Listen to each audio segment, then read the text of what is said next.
घर में कोई है? कहाँ है? कहे तुझे याद थी?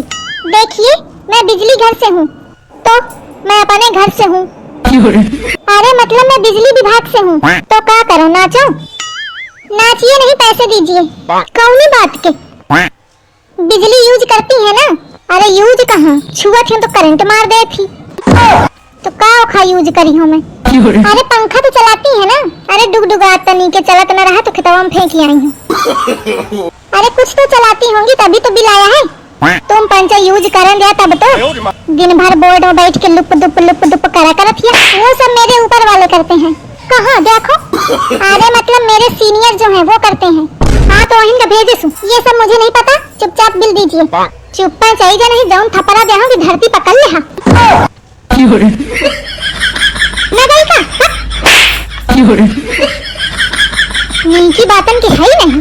अब आवे कहूँ